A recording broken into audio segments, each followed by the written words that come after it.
Hi guys, ಎಲ್ರಿಗೂ ನಮಸ್ತೆ. ನೀವೆಲ್ಲ ಆರಾಮ ಅಂತ ಅನ್ಕೊಂಡಿದ್ದೀನಿ. ಓಕೆ, ತುಂಬಾನೇ ಟೈಮ್ ಆಯಿತು ವ್ಲಾಗ್ ಹಾಕಿ, ತುಂಬ ಡ್ಯೂರೇಷನ್, ತುಂಬ ಗ್ಯಾಪ್ ಆಗ್ತಾ ಇದೆ. ಸೊ ತುಂಬ ಜನರು ಗೊತ್ತು, ಸ್ವಲ್ಪ ಜನರು ಗೊತ್ತು, ತುಂಬ ಜನರಿಗೆ ಗೊತ್ತೂ ಇರಲ್ಲ. ನಾನು ಜಿ ಕನ್ನಡದಲ್ಲಿ ಒಂದು ಶೋ ಮಾಡ್ತಾ, ರಿಯಾಲಿಟಿ ಶೋ ಮಾಡ್ತಾ ಇದ್ದೀನಿ. ದಟ್ ಇಸ್ ಕಾಲ್ಡ್ ನಾವು ನಮ್ಮವರು ಅಂತ. ನಿಮಗೆ ಯೂಟ್ಯೂಬಲ್ಲೂ ಮೆಸೇಜ್ ಮಾಡಿದ್ದಾರೆ, ಇನ್ಸ್ಟಾಗ್ರಾಮಲ್ಲೂ ಮೆಸೇಜ್ ಮಾಡಿದ್ದಾರೆ. ತುಂಬ ಜನ ಇನ್ಸ್ಟಾಗ್ರಾಮಲ್ಲಿ ಮೆಸೇಜ್ ಮಾಡಿದ್ದಾರೆ, ವಿಶಸ್ ತಿಳಿಸಿದ್ದಾರೆ. ಯೂಟ್ಯೂಬ್ ಫ್ಯಾಮಿಲಿ ಗೊತ್ತಿರಲಿಲ್ಲ ಇದ್ರ ಬಗ್ಗೆ ಅಂತ ಅಂದ್ಕೊಂಡಿದ್ದೀನಿ. ಸೊ ಇಲ್ಲೂ ಅಷ್ಟೇ ನಾನು ಶೇರ್ ಮಾಡಬೇಕು ಅಂತ ಈ ವಿಡಿಯೋ ಮಾಡ್ತಾ ಇದ್ದೀನಿ. ಇದೊಂದು ಸೀರೀಸ್ ಏನಿದೆ ನಾವು ನಮ್ಮವರು ಅಂತ, ಅದರದ್ದೊಂದು ಮಿನಿ ವ್ಲಾಗ್ ಮಾಡೋಣ ಅಂತ ಒಂದು ಐಡಿಯಾ ಬಂತು ನನಗೆ. ಸೊ ಆಲ್ರೆಡಿ 3 ಎಪಿಸೋಡ್ಸ್ ಟೆಲಿಕಾಸ್ಟ್ ಆಗಿದೆ. 4th ಎಪಿಸೋಡ್ ಆಲ್ರೆಡಿ ಶೂಟ್ ಆಗಿದೆ. 5th ಎಪಿಸೋಡಿಂದ ಏನೇನು ಮಾಡ್ತೀನಿ ಅದನ್ನು ನಾನು ಒಂದು ಮಿನಿ ವ್ಲಾಗ್ ಥರ ಚಿಕ್ಕದು ಏನು ಮಾಡ್ತೀನಿ ಅದನ್ನು ಅಪ್ಲೋಡ್ ಮಾಡೋಣ ಅಂತ ಅಂದ್ಕೊಂಡೆ. ಯಾರ್ಯಾರು ನೋಡಿಲ್ವೋ ಎಪಿಸೋಡ್ಗಳನ್ನ ದಯವಿಟ್ಟು ನೋಡಿ ಸಪೋರ್ಟ್ ಮಾಡಿ. ಒಂದು ಒಳ್ಳೆ ಕಾರ್ಯಕ್ರಮ. ನಾನು ಪ್ರಿಯಾ ಮತ್ತು ಸುವಾನ್ ಜೊತೆಗೆ ಒಂದು ಹೊಸ ರಿಯಾಲಿಟಿ ಶೋ ಅಲ್ಲಿ ಪಾರ್ಟಿಸಿಪೇಟ್ ಮಾಡ್ತಾ ಇದ್ದೀವಿ. ಭಾಳನೇ ಖುಷಿ ಇದೆ. ತುಂಬ ಹೊಸ concept.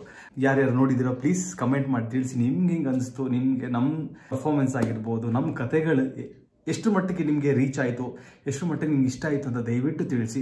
It will motivate me, it will give me hour support and love also. ಇದು ಹೇಳ್ತಾ ಈ ವಿಡಿಯೋನ ಕ್ವಿಕ್ಕಾಗಿ ಇಲ್ಲಿಗೆ ಎಂಡ್ ಮಾಡ್ತೀನಿ. ಜಿ ಕನ್ನಡದಲ್ಲಿ ಬರುತ್ತೆ ರಾತ್ರಿ 9 ಗಂಟೆಗೆ. ಸ್ಯಾಟರ್ಡೇ ಆ್ಯಂಡ್ ಸಂಡೇ ಜಿ ಕನ್ನಡದಲ್ಲಿ.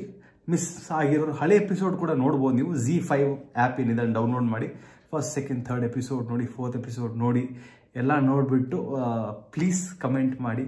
ನಾನು ಇನ್ನಷ್ಟು ವಿಡಿಯೋಗಳು ಮಾಡೋದಕ್ಕೆ ನನಗೊಂದು ಸ್ಫೂರ್ತಿ ಸಿಗುತ್ತೆ, ಒಂದು ಮೋಟಿವೇಶನ್ ಸಿಗುತ್ತೆ ನಿಮ್ಮ ಕಡೆಯಿಂದ ಅಂತ ಅಂದ್ಕೊಂಡಿದ್ದೀನಿ. ನಿಮ್ಮೆಲ್ರಿಗೂ ನಾನು ಬೇಗ ಸಿಗ್ತೀನಿ. ಓಕೆ, ತುಂಬ ರಾತ್ರಿ ಆಗ್ತದೆ, ರಾತ್ರಿ ಮಾಡ್ತಾಯಿದ್ದೀನಿ ವಿಡಿಯೋ. 11:30 ಆಗ್ತದೆ. ತುಂಬ ಹೆಕ್ಟಿಕ್ ಆಗಿದೆ, ತುಂಬ ಮಜವಾಗಿದೆ. ಹೊಸ ಬ್ಲಾಗ್ ಜೊತೆ ಬೇಗ ಸಿಗೋಣ. ಓಕೆ, ಕಮೆಂಟ್ ಮಾಡೋದನ್ನು ಮರಿಬೇಡಿ. ಆ್ಯಂಡ್ ಯಾರು ಸಬ್ಸ್ಕ್ರೈಬ್ ಮಾಡಲು ಚಾನಲ್ಗೆ ದಯವಿಟ್ಟು ಸಬ್ಸ್ಕ್ರೈಬ್ ಮಾಡಿ. See bye, good night.